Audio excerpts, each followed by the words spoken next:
What the heck is poopin', H2Os, Roller Bros, and R-Canine Espions alike? I'm your guide Q, and welcome to Ask Reddit. We are looking at this thread today. What small thing makes you automatically distrust someone? This just stuck out to me immediately, so these are going to be some things that you can watch out that might make you be a little bit more skeptical about somebody in your life, or if you're doing these things yourself, you might want to stop doing them if you want people to trust you, unless you're lying, which then you should just stop lying.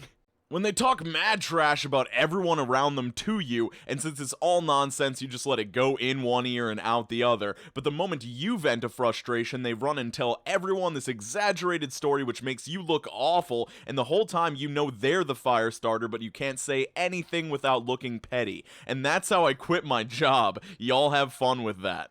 Well, I'm sorry you had to quit your job over a person like this at your place of work. It must have been a pretty toxic workplace, so it's probably better for you to get out of there, but this is just obvious. I mean, if somebody is talking crap about everybody and spreading everybody's dirty laundry across the floor of public places, I don't know if that's a saying at all, they should not be trusted. If they're talking crap about other people, they're probably talking crap about you behind your back. When they can't be happy when their friends succeed in ways they haven't. If your jealousy is that profound, I don't want to be around you. I think a decent amount of people struggle with this, at least on some level. Like, I used to be very internally bitter that people in my life were being successful and I wasn't at whatever I was doing. But at the end of the day, what it really came down to, and what I've realized, is that their success is not impeding your ability to be successful. They're just on their own journey, if you want to call it that. And to wish that your friends were less successful just so you could feel better about yourself is such a toxic mentality.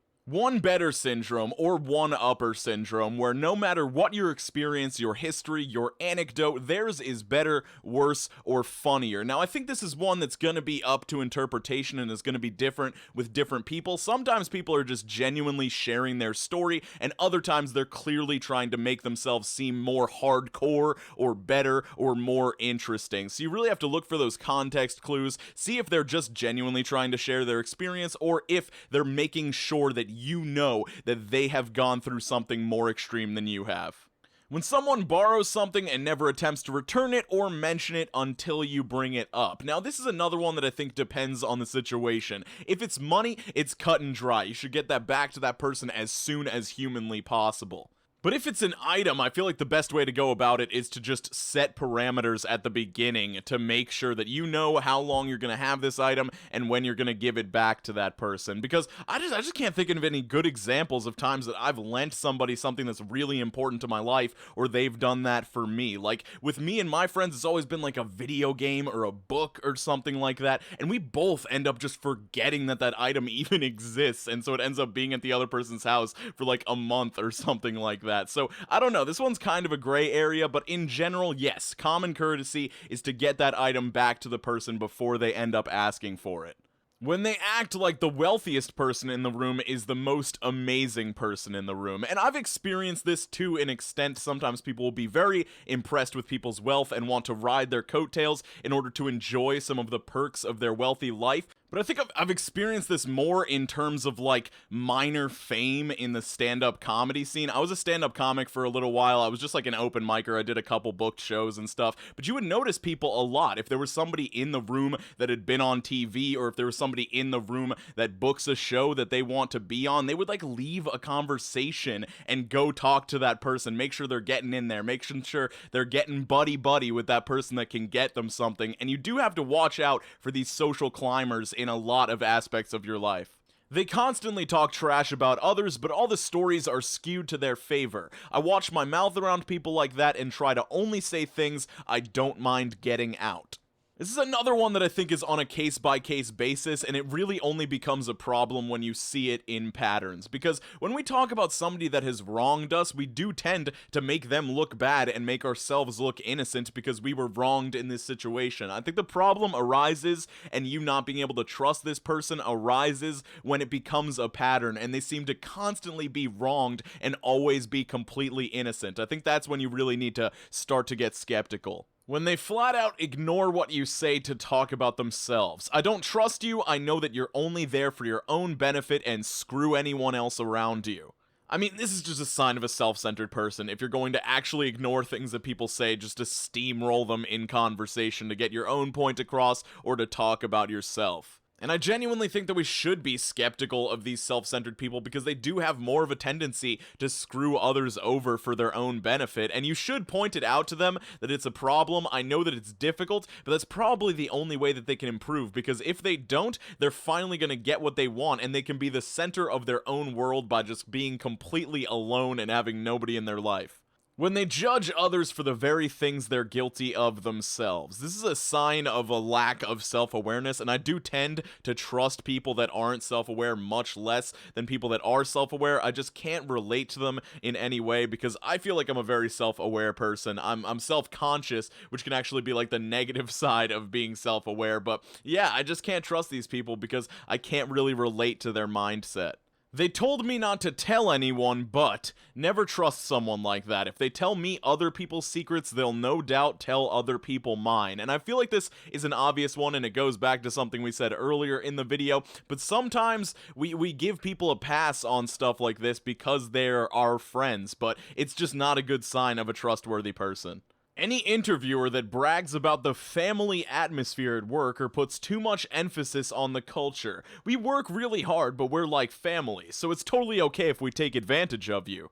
I don't know if this is always a red flag, but I did work for one place that claimed to be a family atmosphere and also had all these extra niceties about it, like you could really wear anything you wanted to the workplace. They had a beer cart that would come around on like Fridays or something like that. They had like foosball and stuff. It was a very casual environment, but the work itself was absolutely horrible. It was like a call center that catered to old people because his business was all old people, and it was absolutely miserable, and I quit within like 2 weeks because it was so bad. But they did everything in their power to make the environment better in order to make you more inclined to just suck it up and deal with the miserable work and the hours that they requested you work for.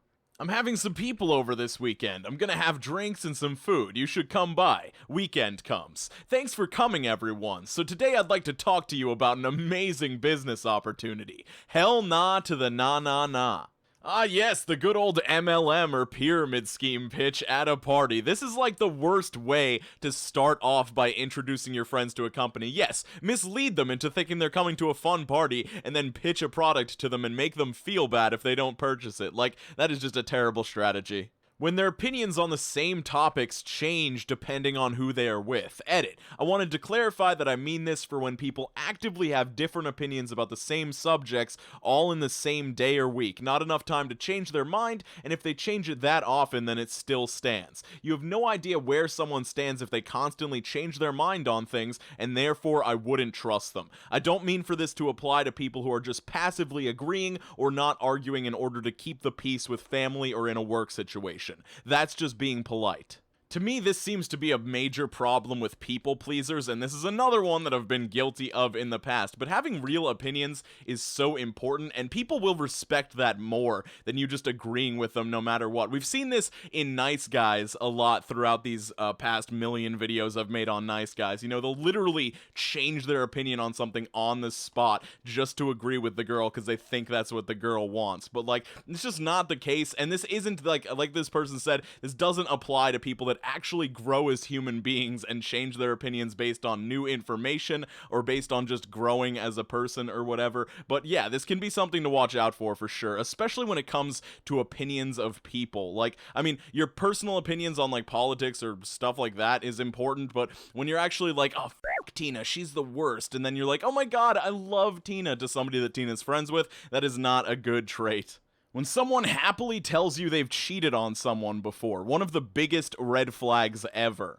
This is one that I've actually had personal experience with. I was trying to court this girl at one point. I was interested in her. She invited me over to her house. We were all hanging out. It was like her and a couple of her friends and her sister. And she decided to tell this story of a time that she cheated on her boyfriend. It was on like Easter, which isn't super important. But like, she screwed this guy. Then the guy left. Then like minutes later, her boyfriend shows up to like pick her up and take her to her college dorm. And like, her friends were completely supporting her on it, and she didn't feel guilty about it at all. Her friends were like, yeah, you needed to screw that guy. You needed to cheat on him to realize that you weren't right for him and you needed to move on. It's like, no, you didn't need to cheat on anybody. The second that you thought that it was a good idea to screw somebody else, you should have just broken up with him and moved on that way instead of hurting somebody else in the process of getting over it.